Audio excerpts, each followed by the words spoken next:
আসসালামু আলাইকুম। কেমন আছেন সবাই? দেখতে দেখতে কিন্তু কোরবানি ঈদ চলে এলো। আর এই কোরবানি ঈদের মধ্যে এরকম যদি একটি ডেজার্ট রেসিপি করেন তাহলে কিন্তু খারাপ হয় না। আর এই রেসিপিটি করা একদম সহজ। আর এটি দেখতে যেমন লোভনীয়, খেতে কিন্তু তেমনই সুস্বাদু। এবার ঈদে এরকম একটি ডেজার্ট থাকলে কিন্তু মন্দ হয় না।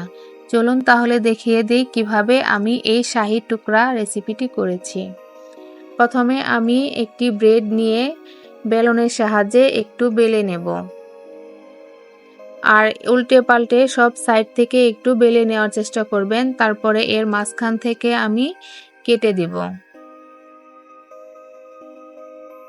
কেটে নেওয়া হয়ে গেলে তারপরে এটাকে আমি দেখুন কিভাবে ভাঁজ দিয়ে নিতেছি। আর এটাকে ভাঁজ করে কিন্তু একটি পকেটের মতো করে নেব। একদম সহজ, একবার দেখলেই কিন্তু পারবেন। আর এই ডেজার্টটার নাম কিন্তু শাহী টুকরা রেসিপি। এই জন্য এটাকে পকেটের মতো করে তৈরি করা হচ্ছে। দেখতেই পারতেছেন আমি কিভাবে বানিয়েছি। সবগুলো টুকরোই কিন্তু আমি একইভাবে বানিয়েছি। এখন আমি একটি পাত্রের মধ্যে 1 কাপ পরিমাণ চিনি আর 1 কাপ পরিমাণ পানি দিয়ে একটি শিরা তৈরি করে নেব। আর এখানে আমি একটু কালার সুন্দর হওয়ার জন্য সামান্য পরিমাণ জর্দা কালার দিয়ে নিয়েছি। এটা একদম অপশনাল, আপনারা চাইলে দিতে পারেন, না চাইলে স্কিপও করতে পারেন। আর এই শিরাটা আমি মাত্র 2 মিনিটের মতো ফুটিয়ে নেব, বেশি ঘন করব না। তারপর একটি কড়াইয়ের মধ্যে পরিমাণ মতো তেল দিয়ে আমি যে ব্রেড দিয়ে টুকরা বানিয়ে রেখেছিলাম সেই টুকরাগুলোকে উল্টে পাল্টে ভালোভাবে লাল লাল করে ভেজে নেব।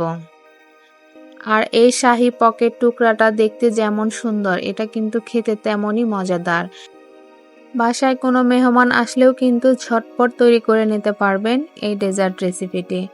আর খেতেও অনেক মজাদার আর দেখতে একদমই লোভনীয়। মানে কি বলবো আর, আমার তো অনেক ভালো লেগেছে এই রেসিপিটা। বানাতেও ভালো লেগেছে আর দেখতেও ভালো লেগেছে।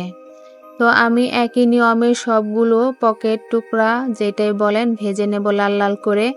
ভেজে নেওয়া হয়ে গেলে একটা একটা করে চিনির শিরার মধ্যে আমি ডুবিয়ে নিব। আর এটাকে বেশিক্ষণ সময় ধরে ডুবানো যাবে না। শিরার মধ্যে দিয়ে সাথে সাথে তুলে নিতে হবে, না হলে ব্রেডগুলা নরম হয়ে যেতে পারে। তো আমার সবগুলা টুকরায় আমি একইভাবে শিরার মধ্যে ডুবিয়ে নিয়েছি। আর জর্দা কালার দেওয়ার কারণে কিন্তু যখন শিরার মধ্যে ডুবিয়েছি তখন এগুলার কালারটা আরো বেশি সুন্দর হয়েছে। এখন আমি এই পকেট টুকরার ভিতরে যে মালাইটা দিব সেই মালাইটা তৈরি করে নেব। এখানে আমি 2 টেবিল চামচ পরিমাণ কর্নফ্লাওয়ার নিয়ে নিয়েছি। এটাকে আমি পানি দিয়ে গুলিয়ে নেব।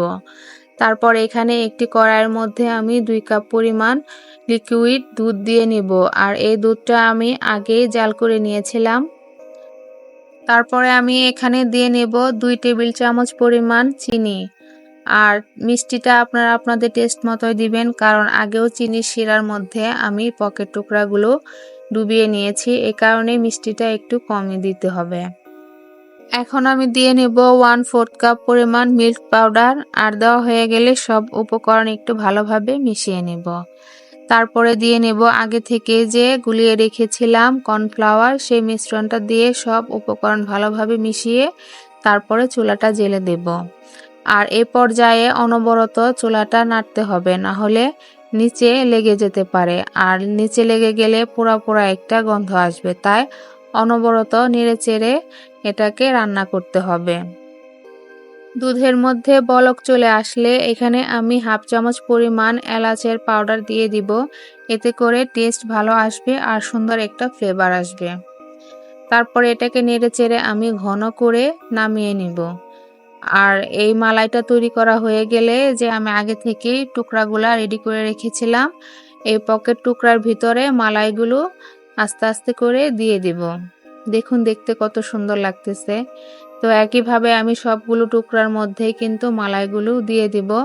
তারপরে পছন্দ মতো ডেকোরেশন করে নেব। আপনারা আপনাদের পছন্দ মতো ডেকোরেশন করে নেবেন। এখানে আমি বাদাম কুচি আর খেজুর দিয়ে ডেকোরেশন করে নিয়েছি। আপনারা আপনাদের পছন্দ মতো ডেকোরেশন করে নেবেন। একদম সহজভাবেই কিন্তু আমি আপনাদেরকে এই রেসিপিটি দেখানোর চেষ্টা করেছি। যদি ভালো লেগে থাকে অবশ্যই একটি লাইক এবং কমেন্ট করে দিবেন। আর অবশ্যই আমার চ্যানেলের সাথেই থাকবেন। ভালো থাকবেন সবাই। আল্লাহ হাফেজ।